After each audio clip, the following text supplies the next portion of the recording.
What if I told you that not all men are literally trash? Maybe you are the trash because you continue sabotaging your relationship because you have either of this attachment style, which is avoidant attachment or anxious attachment style. I'm going to explain in a bit. Meanwhile, welcome back to my YouTube channel, Sip and Talk with Ayush. I'm Ayush Elhat and I talk about self development and how to become the best version of yourself. In today's video, like I said earlier, I'm going to be discussing about the two type of attachment styles, which are avoidant attachment and anxious attachment style. So let's get into the video. I recently discovered that I have avoidant attachment style. If you know me, you know I'm very, very big on self development. So this was a hit to my face because I didn't think there was like a little bit of toxicity in me remaining. I know there are some parts of me that are still toxic, but for the past year, I've been working tirelessly on myself just to become the best version of myself. And for me to discover that I have avoidant attachment style, I was honestly surprised. But it sums it all up because I've not been in a relationship for the past 3 years. And even if I've been in a relationship, it's just like dip in a touch and out. So this might be the reason why I think all men are trash, but in the real sense, not all men are trash. So let's define these two terms, avoidant attachments and anxious attachment style. This video is going to be having two chapters as usual. The first chapter is going to be discussing about avoidant attachment style and how to heal and the signs to know if you have avoidant attachment style. And the second part of the video is going to be discussing about anxious attachment style. I'm going to be telling you the signs and how to heal from anxious attachment style. Avoidant attachment style is a style that an individual develops in order to abstain from making meaningful connections or like being intimate with emotions to other people because of the lack of responsiveness or care that their parents or main caregiver give them as a child. This is an emotional childhood trauma that manifests in your adulthood and your relationships. Signs that you have avoidant attachment style may seem like fear of commitment, avoiding emotional connection, maintaining personal space, dismissing problems in relationship, which you might not even be able to form due to that style, and other many more. You can research a bit more on this topic if you're really interested in knowing more, but these are the major signs that you have avoidant attachment style. This type of attachment style might stop you from forming meaningful connection or even develop a relationship. You might feel the ache of having relationship with people. You might think, oh, your personal space is too good or is too intimate to invite other people into it. You might feel like people are not even worthy of your time. You might feel the ache when people are trying to like show you love or care or trying to tell you romantic stuff.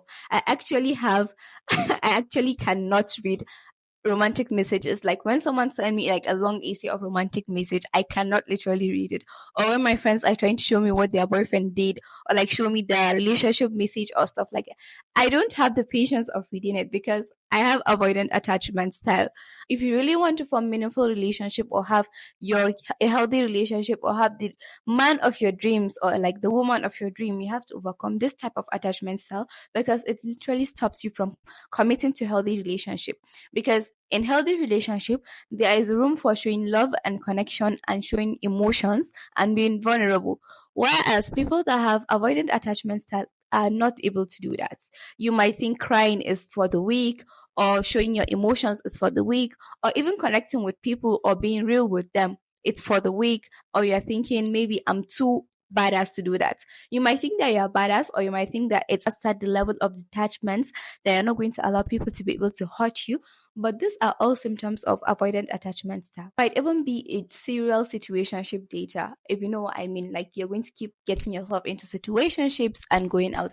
The moment you realize it's getting real, you leave because you actually don't want to be vulnerable with that person. You don't want to show that person your other side, your vulnerable side, because you have avoidant attachment style, because you are not really comfortable with showing that side, because it has been installed in you since from childhood that showing that side of you is not allowed. So how can we heal from this avoided attachment style? Here comes the real deal. So as the owner of this channel, and for the fact that I'm always one giving advice, I'm going to be using my own advice on myself today, even though I've started my healing journey a while ago. So these are simple ways you can install in your day-to-day activities in order to heal. First thing I did was starting to imagine myself being in a relationship, doing all those cringe stuff, writing love messages, sending text messages, and being actually emotionally intimate with my partner. At first, it sounded like, ew, what's going on? And as time goes on, I'm learning to embrace that part of relationship and learning to embrace that for me to have a healthy relationship, I'll have to be okay with showing my emotions and being vulnerable to another person. So that is the first step to actually healing from avoidant attachment style. Second step into healing is setting your dating goals. You are going to actually set what you want to achieve in dating. For example, the main reason why I understood that I have avoidant attachment style was because part of my 2024 goals is to become an Oga wife. It's actually to develop a relationship with someone. So when I was going through my vision board and it kept occurring, okay, why is it that I can't maintain relationship? Why is it that the moment I start talking to someone, I lose interest? Why is it that I have superficial standards in men? These are just mechanisms to help me avoid actually talking to men and even be in a relationship with them. So I came across this video that I was talking about avoidant attachment style from Tam. If you're following this channel, I'm going to recommend you to follow her YouTube video. It's going to be linked in the description box. So follow her to get like more premium advice. This is just like the old level OG advice I'm going to be giving out today. So I came across a video saying talking about the avoidant attachment style, and all the signs and symptoms were just calling out my name. I was like, okay, I had to know what was going on. So after imagining myself in a relationship, after having it in my head that it's possible for me to form connections and be vulnerable with people, I decided to set my dating goals. My dating goals in the sense that I listed the type of man I want, what I am looking for in a relationship, and what I would like to achieve in a relationship. This way it's going to give me a clear goal and a clear understanding of what I am to do when I want to get into a relationship. So you can either journal this or make just a cute vision board on what you want to achieve in relationship. This is going to help your avoidant attachment style to like be more vulnerable, to be more open to trying to new possibilities. The third step in healing from avoidant attachment style is to embrace vulnerability. Embracing vulnerability doesn't necessarily mean you have to like start with someone you're in a relationship with or someone that you want to be in a relationship with. It can be with your family or with your friends. Embracing vulnerability can look like talking to your friends on something that is very, very personal or vulnerable to you, or maybe an emotion that you not literally showcase in front of people, or maybe something that is very, very deep inside you and you like really want to share. Just show them your vulnerable part. You don't always have to be the strong person in the relationship. You don't always have to claim that you are the person that doesn't have any problem or the person that has the least amount of problems because you think showing problems or showing emotions is weak. Learn to embrace your vulnerable side because it's all part of you. It's all the beautiful part of you. It's all the part of you that is going to make you become that person, the most successful version of yourself. So learn to show your vulnerable side. You can start practicing today with maybe your siblings or even your friends or even with your parents. Start showcasing your vulnerable side to people that you love. The first step is defining your boundaries. Even though we know that our boundaries is going to be the first coping mechanism or the first thing that we see, okay, we don't want people to disrespect us. That's why we don't show our vulnerable self, or that's why we don't show emotions. This can be overcome by defining what are actually your boundaries. Sometimes do you even realize that the boundaries that you keep telling people not to cross, it's not even actually a boundary. It's just a way to tell to like shoo people off from coming close to you. So define things that actually set you off, things that actually trigger you, and learn to understand them and learn to know them. That way you can clearly communicate your boundary with your significant other or even your family and friends. Learn to define your boundary so that when it comes to relationship, you can simply communicate and tell them this is what you are open to doing and this is what you are not open to doing. And if you are currently in a relationship right now and you have avoidant attachment style, you can communicate to your partner so that you guys can see how you guys can overcome this avoidant attachment style with you. Because avoidant attachment style is not going to manifest a healthy relationship. That's just it. The fifth and final way I'm going to be sharing in this video to help your avoidant attachment style is to be open to communications. Most of us that have avoidant attachment style do not like to communicate. We don't like to tell people what we are going through, and we do not like people to know what is really happening with us. Communication might sound like, oh, babe, I don't really like to talk every time during the day. I'd like us to have like a phone call in the night time. Your partner is going to understand that, okay, this is why you don't want to. Instead of having to make your partner just assume that you're not interested in them, communicate with them and let them know that you're not used to all those lovey dovey behaviors on all those screen stuff.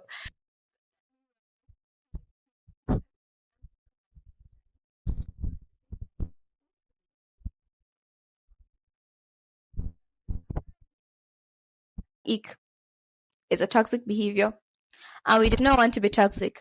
Yes. So learn to communicate with your partners, your parents, or your friends about how you actually feel in the moment.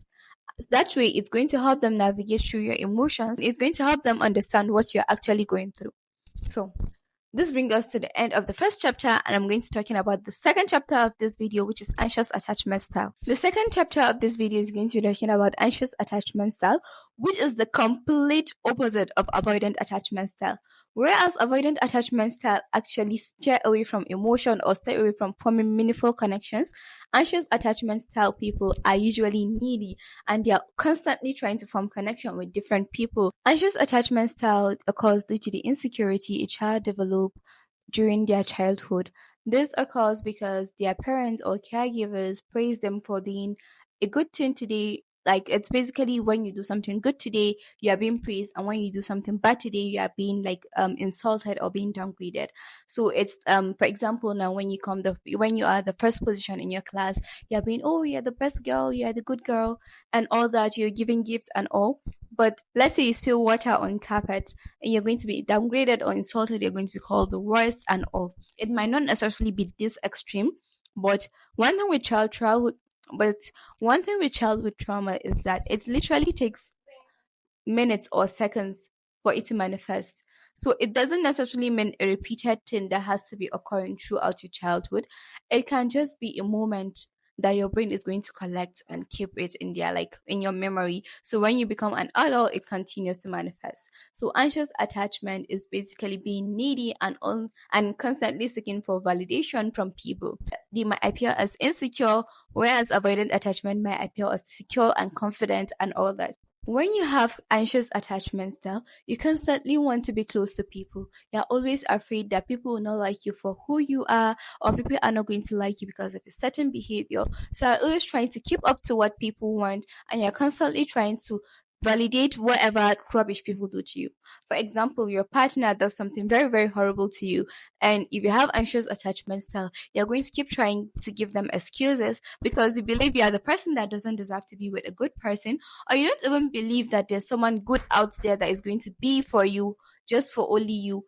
And you keep trying to sabotage your relationship with people because you are always insecure. You're always trying to make people understand you and believe you and all that.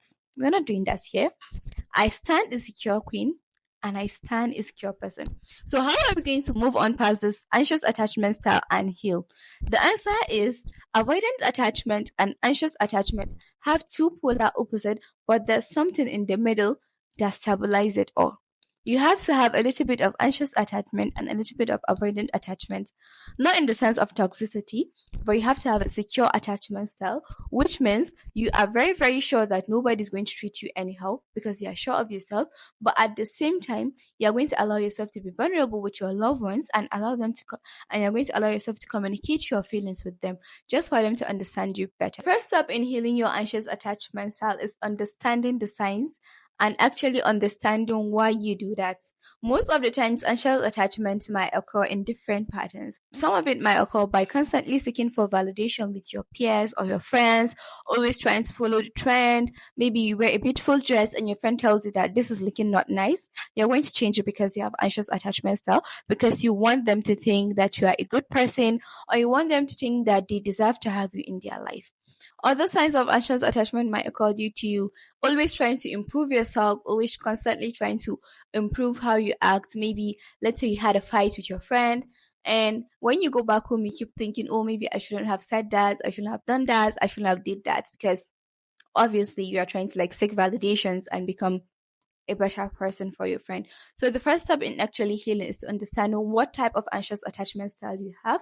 The second step in healing from anxious attachment style is learning from people that have secure attachment style. You can maybe watch YouTube videos on people that have a secure attachment style, or you can browse through your peers or even people around you that have secure attachment style and develop habits or characteristics that they have. Characteristics of people that have secure attachment style might look like being confident in themselves, actually knowing when they do something wrong, knowing when to apologize, and knowing when not to apologize, knowing when to step back and observe what is happening around them, and knowing when to talk.